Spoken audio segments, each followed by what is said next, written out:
Blood cells जो है वो आपके नर्व सिस्टम को डैमेज करते हैं।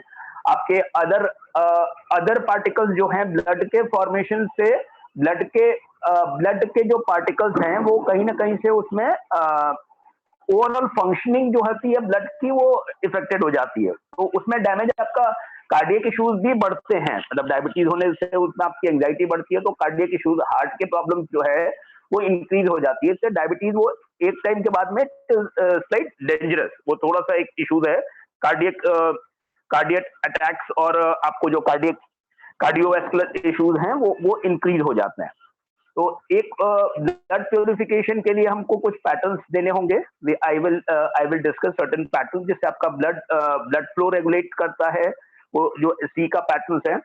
एंड डायबिटीज होने के बाद में जो इश्यूज होते हैं जनरली, आपको टायर्डनेस फील होती है, आपकी एंजाइटी बढ़ जाती है, it increase your anxiety, it increase your isolation, low self esteem, loneliness and आपका कहीं ना कहीं से ओवरऑल पूरा लाइफस्टाइल जो है वो कहीं से भी डिस्टर्ब होने के चांसेस ज्यादा हो जाते हैं। It disturb your overall lifestyle. तो इसके लिए वो आपके लाइफस्टाइल डिसीज में काउंट करते हैं इसको, डायबिटीज को आपको लाइफस्टाइल डिसीज में काउंट करते हैं। एक चीजें और भी देखी गई है रिसर्च में या फाइंडिंग्स में कि जो लोग बहुत ज्यादा वर्कोलिक होते हैं, जो लोग ने बहुत काम किया होता है, या दो people are very physically very active and workaholic, उनको डायबिटीज का जो है खतरा कम होता है। जो लोग थोड़े से आराम तलब या लग्जरी ओरिएंटेड होते हैं उनको डायबिटीज का खतरा ज्यादा होता है, ऐसी फाइंडिंग्स हैं।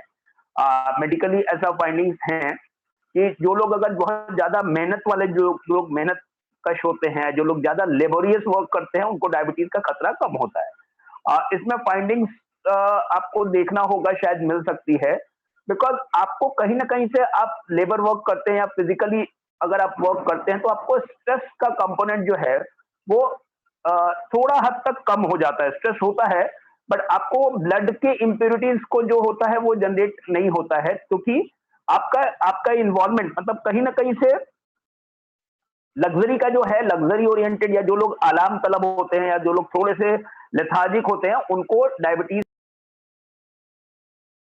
डायबिटिक टेंडेंसी है ना। और जो लोग बहुत ज्यादा जो फिजिकल वर्क ज्यादा कर रहे हैं, मेहनत ज्यादा कर रहे हैं, या उनका थोड़ा सा मेंटली बहुत ज्यादा पीसफुल जो लोग हैं, है ना, उनको बहुत ज्यादा टेंशन नहीं है। फ्यूचरिस्टिक टेंशन हो सकता है, बिजनेस की टेंशन हो सकती है, प्रोफेशन का टेंशन हो सकता है, तो उनको फाइंडिंग्स हुई है, ऐसा डॉक्टर्स का कहना है कि उन लोगों को इस तरह की प्रॉब्लम कम देखी गई है, या उनको जो भी इंटेंसिटी होती है, कंपैरेटिवली इंटेंसिटी कम है, लेस इंटेंसिटी है। जो लोग ने ज्यादा मेहनत किया है, जो लोग ज्यादा वर्क ज्यादा करते हैं, जैसे जो लोग लेबर क्लास को देखा गया, तो डायबिटीज का खतरा कम है।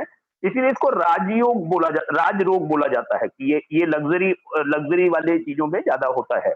तो इसमें कहीं ना कहीं से क्या होता है, जब आप बहुत मेहनत करते हैं, जब आप फिजिकल वर्क ज्यादा करते हैं, फिजिकली एक्टिव होते हैं, तो आपका ब्लड सर्कुलेशन एक तो फास्ट होता है ना। ब्लड सर्कुलेशन अच्छा होने से आपके ब्रेन में ब्लड सर्कुलेशन अच्छा होता है, कार्डियक सिस्टम जो है आपका, जो आपका हार्ट का सिस्टम है, उसमें ब्लड फ्लो अच्छा होता है। तो कहीं ना कहीं से जो आपका इंसुलिन की जो मात्रा है, जो इंसुलिन है, वो आपका रेगुलेट हो जाता है फिजिकल वर्क करने की वजह से। इसके टेंशन बहुत बड़ा इसमें रीजन है। जैसा मैंने डे वन पे भी बोला था कि अगर राइटिंग में आपके एंगल्स है, if there are more angles, तो एंगल्स होने की वजह से क्या होता है ना, अगर आपके राइटिंग में एंगल्स है, that means it shows somehow कि आपके ब्रेन में जो जो फ्रिक्शन है, जो भी ब्लड सर्कुलेशन है, ब्लड सर्कुलेशन में ब्लड वेसल्स में कहीं ना कहीं से बबल्स आने की टेंडेंसी बढ़ जाती है। It's increase chances of uneasiness अगर आपके राइटिंग में एंगल्स हैं। एंगल्स भी हम एंगल्स, एम के एंगल्स की बात नहीं कर रहे हैं, टॉप एंगल्स की बात नहीं कर रहे हैं, लोअर एंगल्स हैं। अगर वाई में एंगल्स हैं, मिडिल जोन में एंगल्स होंगे, तो वो आपके ब्लड सर्कुलेशन को इफेक्ट करता है और कहीं ना कहीं से आपको अनइजीनेस, एंग्जाइटी का इश्यूज बढ़ जाता है if there is unnecessary angles in your handwriting. Okay. और जैसा आइसोलेशन के लिए हमने बात किया, तो आइसोलेशन में आपका वर्ड स्पेसिंग आप काउंट कर सकते हैं, वाइड वर्ड स्पेसिंग होने की वजह से आपका होगा।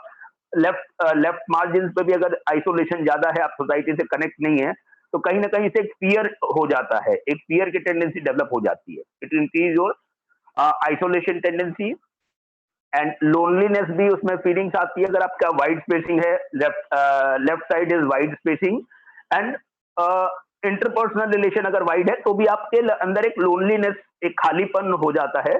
तो खालीपन की वजह से भी कार्डियक का एक बहुत बड़ा कनेक्शन है कि वो खालीपन आपके अंदर डायबिटीज की टेंडेंसी को इंक्रीज कर देता है। ओके, दूसरा एक बहुत बड़ा कारण है जिसमें आपका इमोशनल फुलफिलमेंट नहीं है। अगर आपका लोअर ड्राइव है या डिजायर्स फुलफिलमेंट नहीं होने की वजह से, if you are very ambitious and desire is not fulfilled, तो भी आपका कहीं ना कहीं से ब्लड फ्लो में इफेक्ट होता है। उसमें बहुत सारे इश्यूज हैं, मेल्स में और फीमेल्स में बहुत तरह की इश्यूज आती हैं। एंड अगर फिजिकली फिट नहीं है बंदा, इमोशनली फिट नहीं है, कहीं ना कहीं से उसको बहुत ज्यादा इनसिक्योरिटी फीलिंग होती है, तो भी वो डायबिटीज का खतरा बढ़ जाता है उनको। तो डायबिटीज में क्या होता है, टेस्टोस्टेरोन लेवल है, एक जो केमिकल है वो रिड्यूस हो जाता है, कम हो जाता है। तो कहीं ना कहीं से वो एक बहुत चिड़चिड़ापन, गुस्सा होने की टेंडेंसी वो बढ़ जाती है लोगों में। तो मेल्स में अलग तरीके के रिएक्शंस होते हैं, फीमेल्स में अलग तरीके के रिएक्शन दिख जाते हैं। इसमें कई बार चिड़चिड़ापन होना, किसी भी काम में मन नहीं लगना, कोई भी काम को लेके बहुत ज्यादा झुंझलाहट, चिड़चिड़ापन, बहुत सारी इच्छाओं में कमी होना, ये सब चीजें टेंडेंसी होती है, डायबिटीज के लक्षण हैं। इसमें जब देखा जाए कि अगर कोई चोट लग जाती है तो आपका ब्लड क्लॉटिंग नहीं हो पाती है राइट टाइम पे, तो आपका एक्सेस ब्लड जो है वो खून ना रुक पाना, ब्लड क्लॉटिंग नहीं होने की वजह से, तो ब्लड लॉस हो जाता है। फिर उसमें कई बार आपकी आयरन डेफिशिएंसी हो सकती है, खास करके लेडीज में ये डेफिशिएंसी देखी गई है। तो वो चीजों को कंट्रोल करने के लिए, बैलेंस करने के लिए एक बहुत अच्छी एक्सरसाइज है, सी पैटर्न्स है, जैसे कि मैंने आपको फॉर्मेशंस भेजा भी था। ये फॉर्मेशंस आपको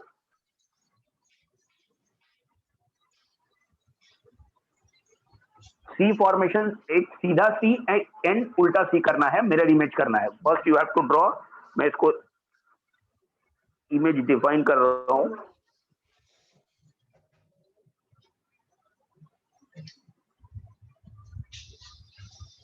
ये इस तरीके का फॉर्मेशन है, इससे इसके फायदे हैं।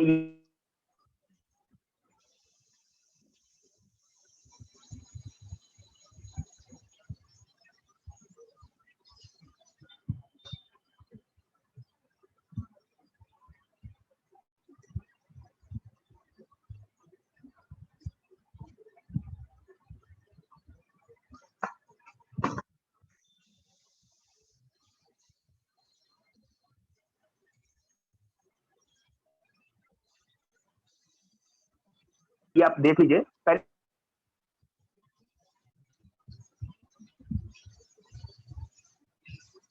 राजेश जी, इसका कैसा है ऑर्डर? पहले दोनों सी फॉर्मेशन करके फिर डॉट्स डालेंगे। राजेश जी, आप सुनाई नहीं दे रहे हो, म्यूट पर हो शायद।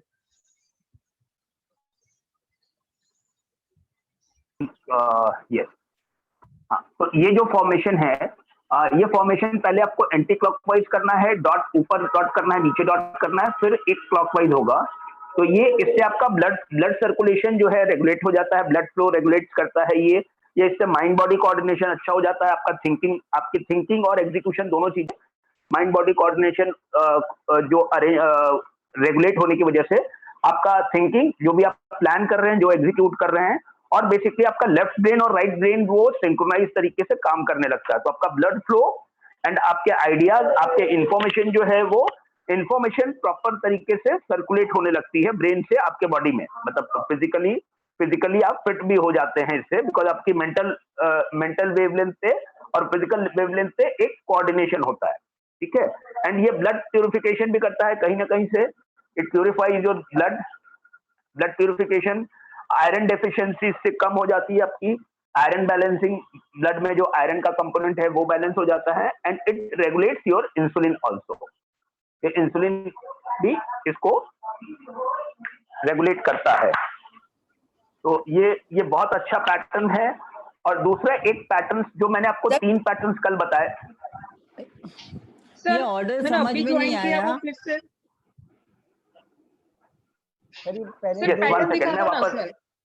ये पैटर्न्स मैं वापस से ये रिपीट करता हूं। ये आपको एक सीधा सी बनाना है, एंटी क्लॉकवाइज सी, 2 डॉट्स, ऊपर डॉट्स, फिर नीचे डॉट्स, फिर आपको क्लॉकवाइज फॉर्मेशन, ये आपको कंटिन्यूएशन में करते जाना है। ये आपको आराम से, ये आप लाइन पेपर पे कर सकते हैं, आप इस तरीके से कर सकते हैं। ओके, तो ये आप एक पेज लिख सकते हैं। इसके बाद एक बहुत, और इसके बाद में ये जो आप पैटर्न, जैसे मैंने आपको ग्लास राइटिंग की बात की थी, जो आप ग्लास पे लिखेंगे, नीचे आप ग्लास रख के लिखते हैं, वैसे ही एक सैंड पेपर की एक्सरसाइज है, बहुत बहुत यूजफुल एक्सरसाइज है। उसमें आपको एक सैंड पेपर, जो आपको सैंड पेपर आता है पॉलिश वाला, बहुत बहुत हार्ड नहीं लेना है। Are you aware about sandpaper? Sandpaper जो बालू का कागज आता है, जो आप जो पेंटिंग वगैरह में यूज होता है, वॉल को स्क्रैच करने के लिए, वॉल को रफ करने के लिए होता है। उसमें आपको कोई भी सैंड पेपर ले लें, बट पॉलिश वाला लीजिए, जिसमें उसके पार्टिकल्स होते हैं, बहुत हार्ड पार्टिकल्स नहीं होते, सॉफ्टर होता है ना, उसको रेगमार पेपर भी बोलते हैं। तो वो सैंड पेपर आपको लेना है। You can take the sandpaper, और सैंड पेपर के ऊपर आपको एक नॉर्मल सिंपल पेज रखना है, नॉर्मल पेज, जैसे आपने ग्लास वाली राइटिंग पे की थी, जैसे आपने ये सैंड पेपर रखा एंड उसके ऊपर आपको नॉर्मल पेज रखना है, 1 पेज। और फिर उसके बाद में आप पैटर्न्स कर सकते हैं, ये वाला पैटर्न्स कर सकते हैं, या फिर 3 पैटर्न्स जो हमने बताए थे आपको फर्स्ट डे, वो 3 पैटर्न्स करने हैं। तो उसको एक्सरसाइज करने से बेसिकली आपके ब्रेन के सेल्स जो होते हैं, ब्रेन के जो इलेक्ट्रोमैग्नेटिक करंट्स होते हैं, वो बहुत अच्छी तरीके से रेगुलेट हो जाते हैं। आपका इंसुलिन और बहुत सारी प्रॉब्लम्स उससे रिजॉल्व हो जाती है, हेल्थ इश्यूज, काफी सारी चीजें उससे रिजॉल्व हो जाएगी।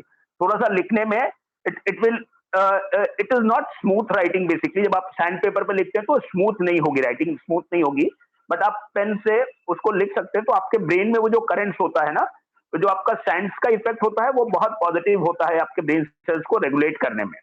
तो आपके ब्रेन में जो भी इम्बैलेंसेस होंगे, ब्रेन सेल्स जो है, या ब्रेन जो आपके न्यूरो करेंट्स में जो भी इम्बैलेंस होंगे, वो पूरे सेटल हो जाएंगे, और बहुत अच्छा रिजल्ट मिलता है इसका। बहुत अच्छा, इसमें बहुत अच्छी फाइंडिंग्स है कि जब आप सैंड पेपर पर लिखेंगे तो आप बहुत पीसफुल फील करेंगे, और आपका इंसुलिन और डायबिटीज का प्रॉब्लम 100% रेक्टिफाई होगा, कंट्रोल हो जाएगा।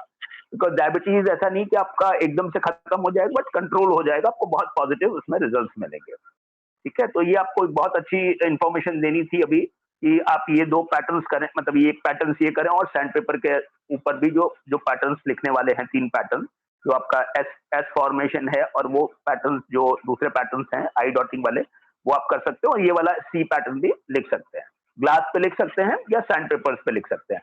सैंड पेपर्स पे अगर आपको पेन से कंफर्ट नहीं हो तो पेंसिल से भी लिखा जा सकता है। You can write with normal pencil से भी लिख सकते हैं। दोनों का इफेक्ट सेम है, कोई दिक्कत नहीं आएगी। और अदरवाइज मैंने आपको फिर बोला, अगर आप बोर्ड पे लिख सकते हैं तो चौक से लिखें, चौक से भी लिखना बहुत फायदेमंद होता है। That is also very useful. Yes, any questions? I think Rajesh ji, मेरा क्वेश्चन है, ये हम जो 2 सी फॉर्मेशन करते हैं, एक सी हम एंटी क्लॉकवाइज कर रहे हैं, तो it is for what do you से, रिसीविंग, हाँ, ये रिसेप्टर है। ये एक रिसेप्टर होता है, एक रिसीविंग होता है। जो आप लेफ्ट साइड पे जो एंटी क्लॉकवाइज करते हैं, वो रिसेप्टर होता है, एंड राइट साइड वाला जो क्लॉकवाइज है, दैट इज रिलीजिंग, ये रिलीज करता है। ये ब्लड का सक्शन एंड ब्लड का रिलीज, दोनों चीजें होती हैं। मतलब हार्ट के लिए आप बात करते हैं ना, तो हार्ट का सक्शन स्ट्रांग होता है, ब्रीथ इन है, ब्रीथ आउट है। हार्ट का सक्शन है, एक रिलीज है। तो हार्ट में जो ब्लड पंपिंग होता है ना, वो पंपिंग एक पंप करता है, दूसरा रिलीज करता है। ओके, तो ये सिस्टम है इसका। हाँ, तो ये डॉट क्या करता है, जो एक ऊपर है और एक नीचे है? हाँ, डॉट्स जो करता है ना, डॉट्स जो है बेसिकली वो वॉल्व का काम करता है। जो भी जहां पे जब आप डॉट्स लगाते हैं, 2 हाफ सर्कुलर में अगर डॉट्स आप लगाते हैं, तो वो वॉल्व का काम करता है। मतलब अगर आपने पहला फॉर्मेशन ये वाला किया है, when you draw this kind of formation, okay, तो ये फॉर्मेशन करने के बाद में ये वॉल्व्स का काम करता है। मतलब ये जो इसकी वैल्यू होगी, ये इसमें ओवरलैपिंग नहीं होगी। मतलब 2 अलग अलग चेंबर्स हैं, आपके हार्ट में 2 अलग अलग चेंबर्स हैं, आपके ब्रेन में 2 अलग अलग हेमिस्फीयर्स हैं। ओके, तो ये जब आप डॉट जहां पे लगाते हैं, तो उसकी वैल्यू को वो इंटरफेस जो होता है, वो इंटरफेस अलग अलग होता है। मतलब वो मिंगल नहीं हो सकती है दोनों चीजें, इधर का काम इधर होगा और इधर का इधर। तो दोनों चेंबर्स को अलग अलग तरीके से इंफॉर्मेशन प्रोवाइड होती है। तो वो ओवरलैपिंग को बचाने के लिए हम डॉट्स का यूज करते हैं। डॉट्स को यूज किया जाता है काफी सारे पैटर्न्स में। तो जब भी आप डॉट जहां पे करते हैं, वो वॉल्व का काम करता है। वॉल्व जैसे आपको एक दूसरों को मिक्स नहीं होने देता है, वो वॉल्व्स का पार्टीशन या वॉल्व का काम करता है basically, technically it's a valve parameter. Basically partition, it is a partition. It is not partition. Valve में क्या होता है, वॉल्व और पार्टीशन का डिफरेंस कहाँ पे है? वॉल्व में क्या होगा, चीजें आगे पीछे आ नहीं सकती है, एंड वॉल्व जहां पे होता है वन वे फिल्टर होता है। जैसे फुटबॉल में वॉल्व होता है तो अंदर की चीज बाहर नहीं जाने देता है, बट बाहर की चीज अंदर जा सकती है, वन वे कनेक्शन होता है, वॉल्व का सिस्टम वन वे होता है। तो यहाँ पे जो भी चीजें आप रिसीव कर रहे हो रिसीविंग तो होगी, बाहर नहीं आ पाएगी। ओके ओके, है ना? यहाँ पे जो आप इंक्रीज जो आप पंप कर रहे हो तो इसमें सक्शन यहाँ पे रहेगा, ये रिलीज नहीं करेगा यहाँ पे, है ना? इसमें तो चीजें बाहर नहीं निकलेगी, और ये वाला इसमें खाली रिलीज होगा, वो इनपुट नहीं होगा, सक्शन नहीं। हाँ, तो वॉल्व का कभी भी वन साइड इफेक्ट होता है। कई वॉल्व्स होते हैं, टू वे वॉल्व्स होते हैं, बट कई सारे वन वे होते हैं, जहां अंदर जो भी चीज आपने इंजेक्ट कर दिया वो बाहर नहीं निकलेगा। तो बेसिकली आपके ब्लड वेसल्स में भी कई जगह पे वॉल्व्स होते हैं। आपने सुना होगा ना कि आपके वॉल्व चेंज कर देते हैं, आपने सुना होगा ऐसा कई बार कि आपके हार्ट के वॉल्व चेंज करते हैं। What is that valve parameter? Valve जो चेंज करते हैं, जैसे आपका जो ब्लड फ्लो होता है ना, ब्लड में जो आप बोलते हैं कि जब डायबिटीज वालों का ब्लड जो है, ब्लड खून निकलता है तो रुकता नहीं है, तो आपके जो स्किन सेल्स होते हैं ना, स्किन पे भी ऐसे वॉल्व्स होते हैं। तो वॉल्व्स एक बार ओपन होते हैं तो क्लोज नहीं हो पाते, तो इसलिए आपका ब्लड सर्कुलेशन होता रहता है, ब्लड आपका कहीं ना कहीं से रुकता नहीं है, वहां पे वॉल्व उसका कहीं ना कहीं से वीक हो जाता है। वो आपका डायबिटीज से वॉल्व वीक होने से आपके वो जो वेसल्स के हैं, स्किन के हैं, आपके सारे वॉल्व वो कमजोर हो जाते हैं, वो टाइटनिंग इफेक्ट कम हो जाता है, उसकी इलास्टिसिटी वीक हो जाती है, तो फिर वो आपका ब्लड फ्लो होता रहता है, आपका कहीं ना कहीं से वो डैमेज करता है। वो बेसिकली आपका नर्वस सिस्टम भी डैमेज करता है और आपके बाकी सेल्स को भी डैमेज करता है डायबिटीज। इसके लिए diabetes in long run it is dangerous, वो उसमें थोड़ा सा डेंजरस काउंट करते हैं उसको। इमीडिएट तो इफेक्ट नहीं है, बट वो डैमेज होता है, धीरे धीरे डैमेज करता है। Yes, any other question? Sir, Pratibha here. Yes Pratibha. Sir, आपने बोला कि डायबिटीज उन लोगों को होता है जो काफी लग्जरी से जीते हैं, but we have Right. Seen that men are more diabetic than women. So how is it possible that क्योंकि men तो ज्यादा मेहनत करते हैं ना? नहीं, मेहनत करने से मतलब मैं कम्युनिटी वाइज बात कर रहा हूँ, ये जेंडर स्पेसिफिक नहीं है। मेन का जो है ये जेंडर स्पेसिफिक। आपने जो बोला वो है फिजिकल। जो लोग नहीं फिजिकल मतलब मेहनत कश जो लोग हैं, जो लोग लेबोरियस हैं, लेबोरियस मतलब जो क्लास जो लेबोरियस क्लास है, हाँ फिजिकल हाँ फिजिकल ज्यादा हो जाता है ऐसा। आई मीन आदमी लोग ऑफिस जाके बैठ के काम करना, और औरतों का जो फिजिकली बाहर जाके सब करना, तो नहीं, इसमें जेंडर स्पेसिफिक नहीं करेंगे। आई थिंक इसमें डेटा क्या है, world wide you have data, can you search कि कितना है मेल और फीमेल का क्या है? आई थिंक उसमें ऐसा नहीं है कि खाली मेल, आप डेटा सर्च कर सकते हैं, एनीवन कैन सर्च डेटा कितना है world wide. Can you search right now male female का डेटा क्या है, डायबिटीज का current data, if anyone can help. Give me a second sir.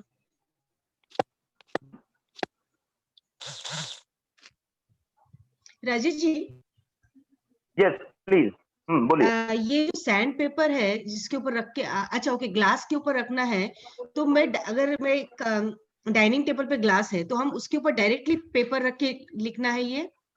हाँ, डायरेक्ट डाइनिंग टेबल पे भी रख सकते हैं। बेसिकली फंडा आप समझने की कोशिश करिए कि इसमें क्या होगा, आपका जो प्रेशर है, प्रेशर रेगुलेट करता है ये, जो आप ग्लास रखते हैं या तो या डाइनिंग टेबल पे रख सकते हैं या और भी किसी टेबल पे रख सकते हैं, मतलब ग्लास होना चाहिए नीचे, पेज के नीचे ग्लास होना चाहिए। उससे आपका जो आप जब आप प्रेस करते हैं ना, जब आप पेन को प्रेस करते हो, नीचे आपका पेपर बंच ऑफ पेपर्स है, ठीक है, तो ये प्रेशर रेगुलेट करना डिफिकल्ट होता है, आप जितना प्रेस करेंगे पेन नीचे चली जाएगी।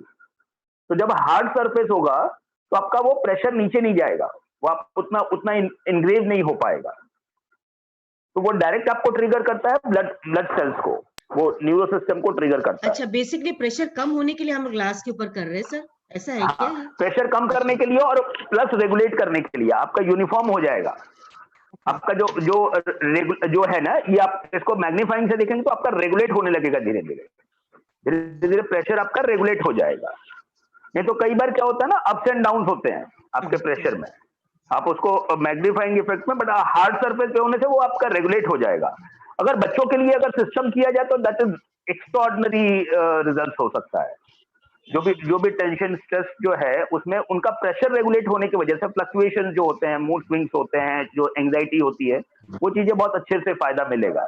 और अगर सीनियर सिटीजन के लिए भी करें तो इससे काफी सारे हेल्थ इश्यूज रिजॉल्व हो सकते हैं।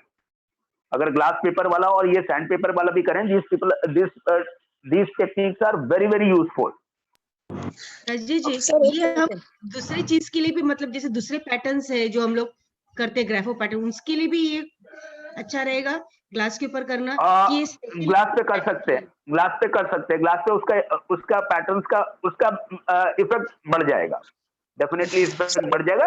बट ग्लास पे करना थोड़ा प्रैक्टिकल नहीं है, मतलब आप अगर बुक पे नहीं होगे, लूज पेपर पे लिखोगे तो थोड़ा सा प्रैक्टिकलिटी इशू हो जाता है। तो इसकी वजह से थोड़ा हम उसको प्रैक्टिकल नहीं होने की वजह से हम सारे लोगों को उसको स्पेसिफिक नहीं बोलते। फिर आप ग्लास पे रखोगे, हर पेपर अलग अलग होगा, है ना, फिर उसको कंपाइल करना पड़ेगा, या आप वैसे शीट्स को बना सकते हैं। बस खाली प्रैक्टिकलिटी इश्यूज है, बाकी तो अच्छे से आप कर सकते हैं, उसमें कोई हार्म नहीं है। सर, अगर ग्लास के बदले ग्लोसी सनमाइका है टेबल सरफेस पर, तो ऐसा हो सकता है बच्चों के लिए ग्लास देना मुश्किल होगा कि कांच से आगे चलकर कभी इंजरी हो जाए? तो नहीं, ग्लॉसी एडवाइजेबल नहीं है, टेक्निकली साइंटिफिकली ग्लॉसी अवॉइड करते हैं। इसमें जितना भी रफ सरफेस होगा, ग्लास का हम यूज कर रहे हैं, ग्लास को किसी दूसरे रीजन से यूज कर रहे हैं। ग्लास के पार्टिकल्स जो हैं वो आपके ग्लास का पार्टिकल्स के हिसाब से, ग्लॉसी को आप मत काउंट करिए। ग्लॉसी क्या होगा, मतलब कौन सा मटेरियल क्या है ग्लॉसी? स्मूथ होगा ना, सनमाइका मैंने कहा वो स्मूथ होगा, a smooth as glass.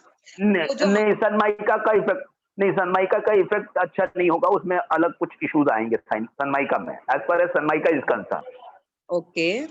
Okay, हाँ, ग्लास का पार्टिकल्स मैंने कल भी बताया कि उसके पार्टिकल्स जो हैं वो आपके न्यूरो सिस्टम को इनहेंस करते हैं। ओके, राइट, तो इसलिए सनमाइका का वो वैल्यू अलग हो जाएगी, बट अगर ऑप्शन नहीं है तो करा सकते हैं। जैसे अगर आप व्हाइट बोर्ड भी अगर यूज करते हैं ना, तो नॉर्मल जो भी आपका नेचुरल वुडन होगा वो ज्यादा अच्छा है। सनमाइका वाला बोर्ड बहुत अच्छा नहीं है, वो स्मूथ होता है बट मतलब बहुत ज्यादा एडवाइजेबल नहीं है, मतलब उसको आप कैटेगराइज अगर करेंगे। I think Jaspal has some query, can anyone ask? आप रीड कर सकते हो, type 1 and type B. Okay,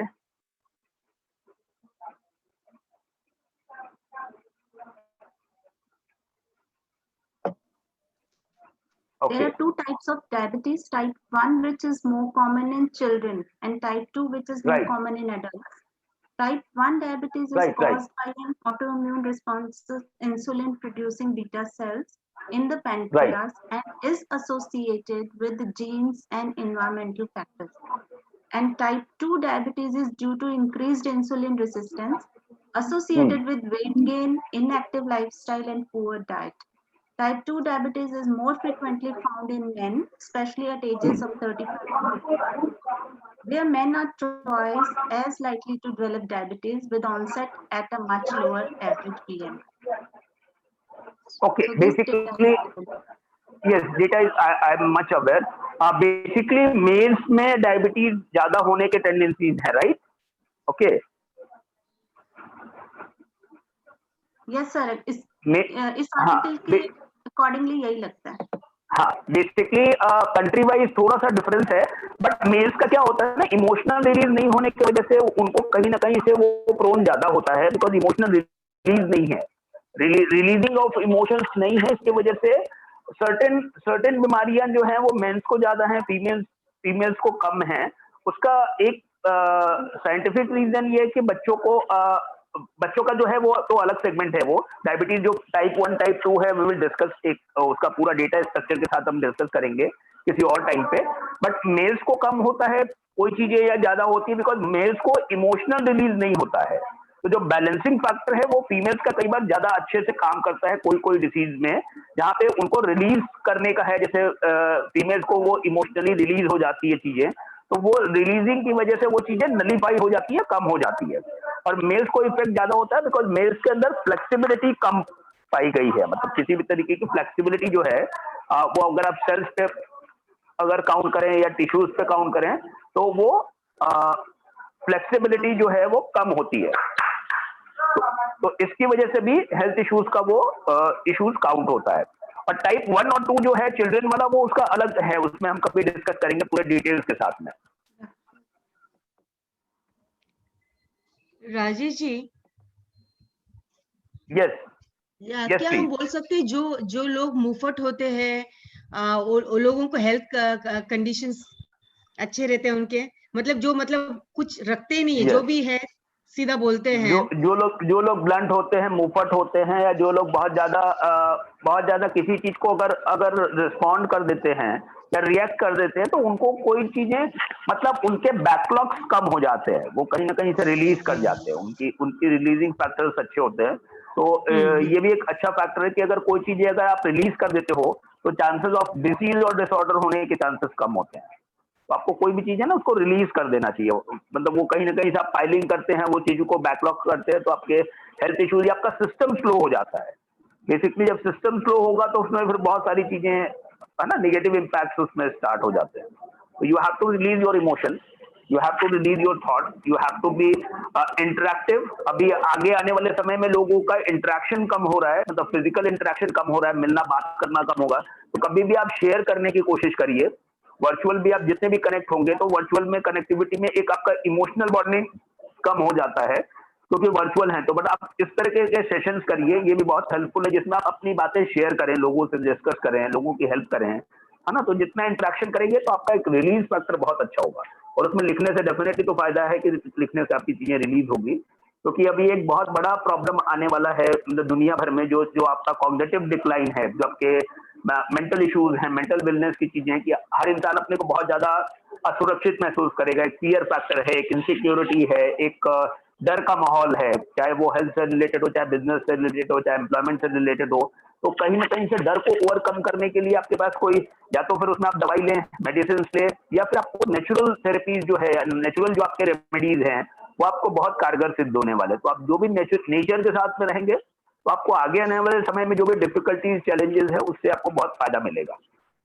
तो हम ज्यादा से ज्यादा लोगों को ये कर रहे हैं कि आप नेचर के साथ में रहेंगे तो प्रॉब्लम नहीं है। डिजिटल आप जो भी चीजें यूज करते हैं, डेफिनेटली टेक्नोलॉजीज आपको यूज करनी है, वो रिक्वायर्ड है, वो अभी आगे का समय जो है वो टेक्नो बेस्ड है, तो उसमें आपको टेक्नोलॉजी यूज करिए, बट नेचर से दूर नहीं जाना है। तो नेचर, आप जो भी चीज नेचुरल चीजों को आप इम्पैक्ट करेंगे वो आपकी लाइफ उतनी स्मूथ होने वाली है। ओके सर, मुंहफट होना विल बी लाइक मन में कुछ नहीं रखना वो अलग बात है, पर मुंहफट होकर सब कुछ बोल देना, उससे क्लब स्ट्रोक्स फॉर्म हो जाएंगे और again it will increase the नहीं, ऐसा जरूरी नहीं है, क्लब स्ट्रोक फॉर्म नहीं हो जाएंगे। मुंहफट होने का मतलब है आप किसी चीज को रिस्पॉन्ड करिए प्रॉपर वे में, ऐसा जरूरी नहीं है कि आप उसको बहुत एग्रेसिव करें, जरूरी नहीं है, बट थोड़ा सा आप रिस्पॉन्ड करते हैं अगर बहुत मुंहफट। दो चीजें हैं इसमें बॉर्डर लाइन डिफरेंस है। अगर आप किसी चीज को रिस्पॉन्ड नहीं करते हैं, अगर रेलिवेंट है, कोई चीजों को रिस्पॉन्ड करना रेलिवेंट है, और अभी सिचुएशन के हिसाब से अगर आप उसको रिस्पॉन्ड नहीं करते हैं तो कहीं ना कहीं से वो आपके इमोशंस को हर्ट करेगा, इट हर्ट्स योर इमोशन, कि आपको वो चीजें बोलनी थी और आप किसी भी कारण से नहीं बोल पाए, चाहे वो आपका बॉस है, चाहे आपका टीचर है, चाहे आपका मेंटर है, तो या आपका फैमिली मेंबर है।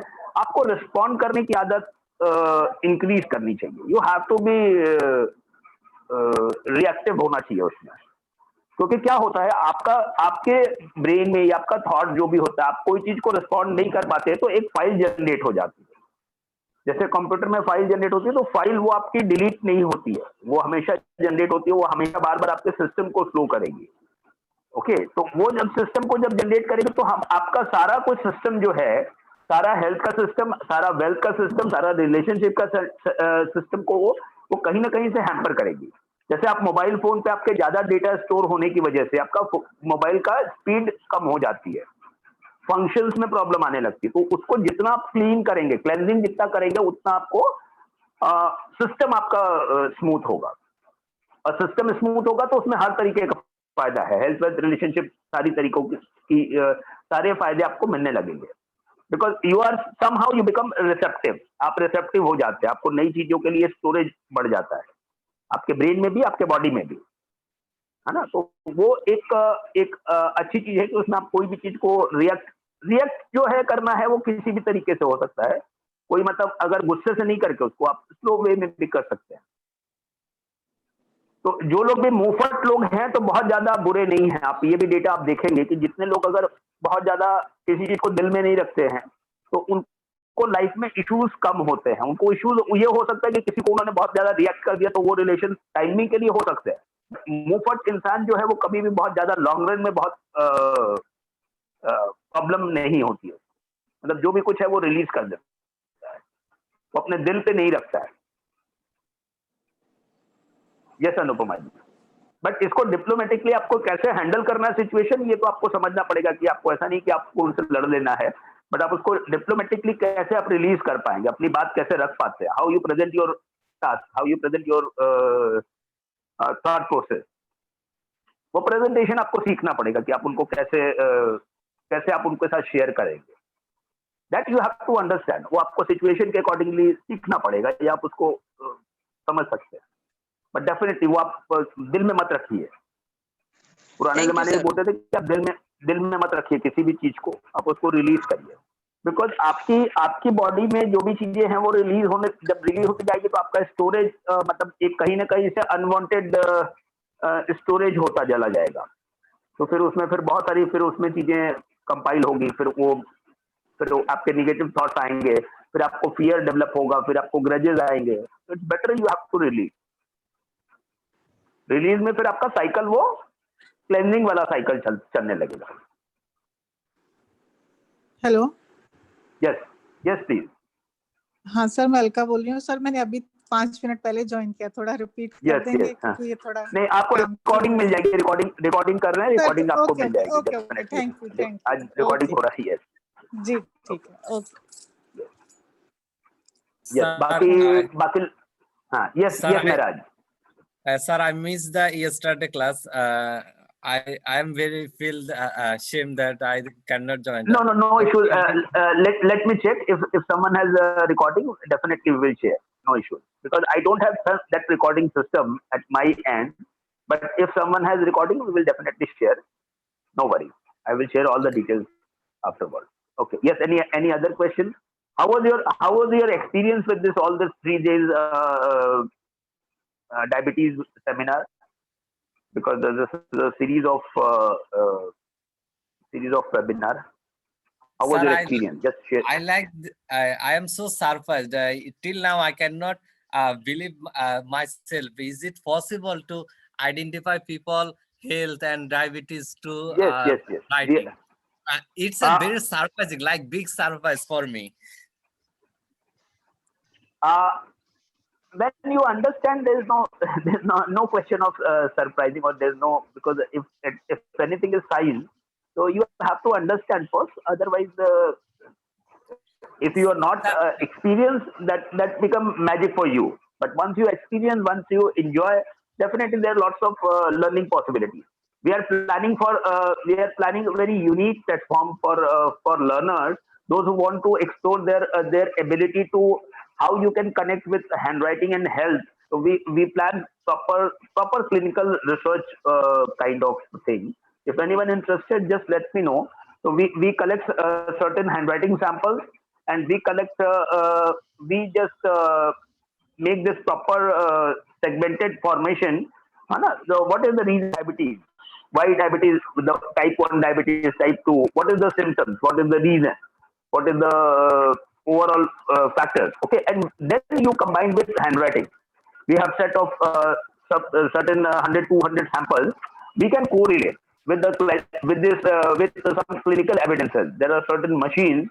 There are certain experts, doctors. We can correlate and we can make a very structured system, very structured formula, very structured sustainable module. So we plan very soon. If anyone interested, definitely you become part of it. We need volunteers basically for that. Yes. Any questions? I think someone asked in chat box. Anjana, can you read next question?